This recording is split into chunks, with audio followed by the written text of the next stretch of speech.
ಒಂದ್ ಜನರಲ್ ಆಗಿ ಕ್ವಶನ್ ಕೇಳ್ತೀನಿ ಸರ್. ರಾಜ್ಯಾಧ್ಯಕ್ಷರಾದ್ಮೇಲೆ ನೀವು ಮಾಡಿದಂತಹ ಕೆಲಸಗಳಿದೆ ಅಥವಾ ಜನರನ್ನ ಮೀಟ್ ಆದಾಗ, ನಾಯಕರನ್ನ ಮೀಟ್ ಆದಾಗ ನಿಮ್ಗೆ ಬಹಳ ಖುಷಿ ಕೊಟ್ಟಂತಹ ಮೂಮೆಂಟ್ ಅಥವಾ ನಿಮ್ಗೆ ಬಹಳ ತೃಪ್ತಿ ಕೊಟ್ಟಂತಹ ಮೂಮೆಂಟ್ ಯಾವ್ದಾದ್ರು ಇದೆಯಾ? ನಾನು ರಾಜ್ಯದ ಅಧ್ಯಕ್ಷನಾದ್ಮೇಲೆ ಜವಾಬ್ದಾರಿನ ಸ್ವೀಕಾರ ಮಾಡೋ ನನ್ನ ಹೆಸರು ಘೋಷಣೆ ಆಗ್ತಿದ್ದಂಗೆ ಮಾರನೇ ದಿನ ಮಾಡಿರ್ತಕ್ಕಂಥ ಕೆಲಸ ಅಂದ್ರೆ ಮತ್ತೆ ಈಗಲೂ ಕೂಡ ಮಾಡ್ತಾ ಇರ್ತಕ್ಕಂಥದ್ದು. ಯಾವುದೇ ಜಿಲ್ಲೆ, ಯಾವುದೇ ವಿಧಾನಸಭಾ ಕ್ಷೇತ್ರ ಹೋದಾಗ ಮೊದಲು ನನ್ನ ಬೂತ್ ಅಧ್ಯಕ್ಷನ ಮನೆಗೆ ಭೇಟಿಯನ್ನು ಕೊಡ್ತೇನೆ.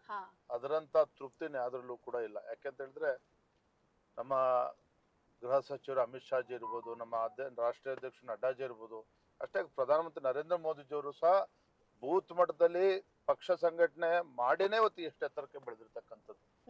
ನಮ್ಮ ಪಕ್ಷದ ಒಂದು ವಿಶಿಷ್ಟ ವೈಶಿಷ್ಟ್ಯತೆ ಏನು ಅಂತ ಹೇಳಿದ್ರೆ, ಒಬ್ಬ ರಾಷ್ಟ್ರೀಯ ಅಧ್ಯಕ್ಷನಿಗೆ ಏನು ಮಹತ್ವ ಇದೆಯೋ, ಎಷ್ಟು ಗೌರವನ ನೀಡ್ತೀವೋ ಅದೇ ಗೌರವವನ್ನ ಒಬ್ಬ ಬೂತ್ ಅಧ್ಯಕ್ಷನು ಕೂಡ ನೀಡ್ಬೇಕು ಅಂತಕ್ಕಂಥದ್ದು. ನಮ್ಮ ಪ್ರಧಾನಮಂತ್ರಿಗಳು ಹೇಳ್ತಕ್ಕಂಥದ್ದೇನೆ, ಅಮಿತ್ ಶಾಜಿ ಹೇಳ್ತಕ್ಕಂಥದ್ದೇನೆ, ನಡ್ಡಾಜಿ ಅವ್ರು ಹೇಳ್ತಕ್ಕಂಥದ್ದೇನೆ.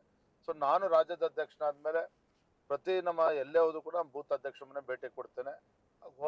ಹೋದಂತ ಸಂದರ್ಭ ಅವ್ರು ತೋರಿಸ್ತಕ್ಕಂಥ ಪ್ರೀತಿ, ಯಾಕಂದ್ರೆ ಅವ್ರಿಗೆ ಏನೋ ಒಂಥರ ಖುಷಿ. ನಮ್ಮ ಯಡಿಯೂರಪ್ಪನವ್ರ ಮಗ ಬಂದಿದ್ದಾರೆ, ನಮ್ಮ ರಾಜ್ಯದ ಅಧ್ಯಕ್ಷರು ಬಂದಿದ್ದಾರೆ, ಮಾಜಿ ಮುಖ್ಯಮಂತ್ರಿ ಮಗ ಬಂದಿದ್ದಾರೆ, ಅರೆ ಒಬ್ಬ ಸಾಮಾನ್ಯ ಕಾರ್ಯಕರ್ತ ಮನೆಗೆ ಬಂದಿದ್ದಾರೆ ಅಂತ ಹೇಳಿ ಅವ್ರು ತೋರಿಸ್ತಕ್ಕಂಥ ಪ್ರೀತಿ ಇದೆಯಲ್ಲ, ಅದು ಖಂಡಿತ ಬೆಲೆ ಕಟ್ಟೋದಕ್ಕೆ ಸಾಧ್ಯ ಇಲ್ಲ. ಅದೇ ನಮ್ಗೆ ಸ್ಫೂರ್ತಿಯನ್ನು ನೀಡ್ತಕ್ಕಂಥ. ರೈಟ್. ಗ್ಯಾರಂಟಿಗಳು ಎಷ್ಟು ಮಟ್ಟಿಗೆ ವರ್ಕ್ ಆಗುತ್ತೆ, ವರ್ಕ್ ಆಗಲ್ಲ ಅಂತ ನಿಮ್ಗೆ ಅನ್ಸುತ್ತೆ ಸರ್ ಲೋಕಸಭಾ ಚುನಾವಣೆಯಲ್ಲಿ? ಎಷ್ಟು ವರ್ಕ್ ಆಗ್ತದೆ, ವರ್ಕ್ ಆಗೋದಿಲ್ಲ ಅಂತ ಹೇಳಿ ಅದ್ರ ಬಗ್ಗೆನೇ ಚರ್ಚೆ ಮಾಡೋದಕ್ಕಿಂತ ನಿಜವಾಗ್ಲೂ ಕೂಡ ಒಂದು ದುರಂತ ಇದು.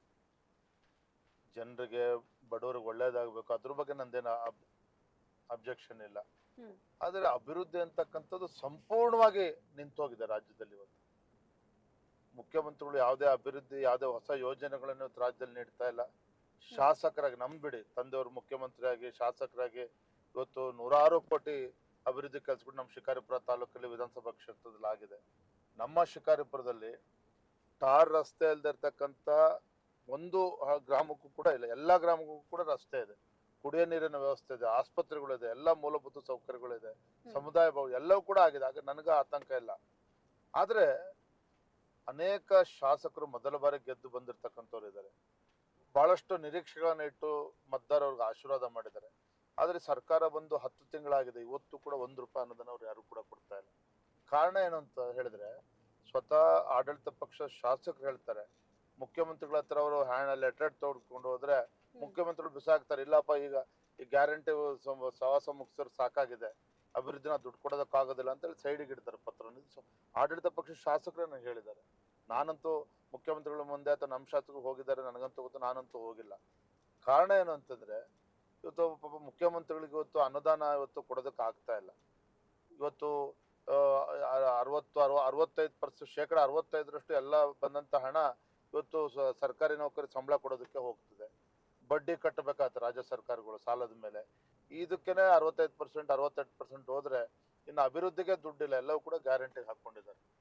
ಒಂದು ರೀತಿ ಅಭಿವೃದ್ಧಿ ಇಲ್ದೇ ಇರ್ತಕ್ಕಂಥದ್ದು ಏನಿದೆಲ್ಲ, ಇದು ನಿಜವಾಗ್ಲೂ ಕೂಡ ರಾಜ್ಯಕ್ಕೆ ಒಂದು ರೀತಿ ಮಾರಕ. ಇವತ್ತು ನೋಡಿ, ಇವತ್ತು ಬರಗಾಲ, ರಾಜಕೀಯವಾಗಿ ಮುಖ್ಯಮಂತ್ರಿಗಳು ಹೇಳ್ತಾರೆ ಇವತ್ತು ಕೇಂದ್ರ ಸರ್ಕಾರ ಅನುದಾನ ಕೊಡ್ತಾ ಇಲ್ಲ, ಪ್ರಧಾನಮಂತ್ರಿಗಳು ನಮಗೆ ಚೊಂಬು ಅಂತ ಒಂದು ಜಾಹೀರಾತು ಕೊಡ್ಲಿ, ಅವ್ರು ಸಂತೋಷ, ಅವ್ರು ದೇವ್ರ ಬುದ್ಧಿ ಕೊಟ್ಟಿದ್ದಾರೆ, ಮಾಡ್ತಾ ಇದಾರೆ, ಮಾಡ್ಲಿ, ಅದ್ರ ಬಗ್ಗೆ ನನ್ ತಕರಾರಿಲ್ಲ, ಜನ ಉತ್ತರ ಕೊಡ್ತಾರೆ. ಆದ್ರೆ ನಾನು ಹೇಳಕ್ ಕೊಟ್ಟಿರ್ತಕ್ಕಂಥದ್ದು, ರೈತರು ಪಾಪ ಕಣ್ಣೀರಾಗ್ತಾ ಇದ್ದಾರೆ.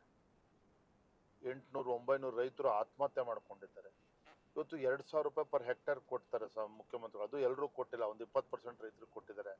ಅಂದ್ರೆ ಈ ಸಂಕಷ್ಟದ ಸಂದರ್ಭದಲ್ಲೂ ಕೂಡ ಮುಖ್ಯಮಂತ್ರಿಗಳಿಗೆ ರಾಜ್ಯದ ರೈತರ ಸಂಕಷ್ಟಕ್ಕೆ ಸ್ಪಂದನೆ ಮಾಡೋದಕ್ಕೆ ಸಾಧ್ಯ ಆಗ್ತಾ ಇಲ್ಲ ಅಂತ ಹೇಳಿದ್ರೆ ಅದು ಗ್ಯಾರಂಟಿಯ ಪರಿಣಾಮ. ಏನು ಸಂಪೂರ್ಣ ಹಣ ಅದಕ್ಕೆ ವಿನಿಯೋಗ ಮಾಡ್ತಾ ಇದ್ದಾರೆ, ಇವತ್ತು ರೈತರಿಗೆ ತೊಂದರೆ ಆಗ್ತದೆ. ಇವತ್ತು ನೋಡಿ, ರೈತರ ಪಂಪ್ ಸೆಟ್ಗಳಿಗೆ ವಿದ್ಯುತ್ ಸಂಪರ್ಕ ತೆಗೆದುಕೊಳ್ಬೇಕು, TC ಹಾಕೋಬೇಕು ಅಂತ ಹೇಳಿದ್ರೆ ಯಡಿಯೂರಪ್ಪನವ್ರ ಮುಖ್ಯಮಂತ್ರಿ ಇದ್ದಾಗ 25,000 ಕಟ್ಟಿದ್ರೆ ಸಾಕಾಗ್ತಾ ಇತ್ತು. ಇಂಥ ಬರದ ಸಂದರ್ಭದಲ್ಲೂ ಕೂಡ ಮಾನ್ಯ ಮುಖ್ಯಮಂತ್ರಿಗಳು, ರಾಜ್ಯ ಸರ್ಕಾರ ಆದೇಶ ಮಾಡಿದ್ದಾರೆ, ₹3 ಲಕ್ಷ ಕಟ್ಟಬೇಕು ಇವತ್ತು ರೈತ. ಎಲ್ಲಿಂದ ಕಟ್ಟಬೇಕು ಇವತ್ತು? ಇಂಥ ಒಂದು ದುಸ್ಥಿತಿ ನಮ್ಮ ರೈತರಿಗೂ ಬರಬಾರ್ದಿತ್ತು.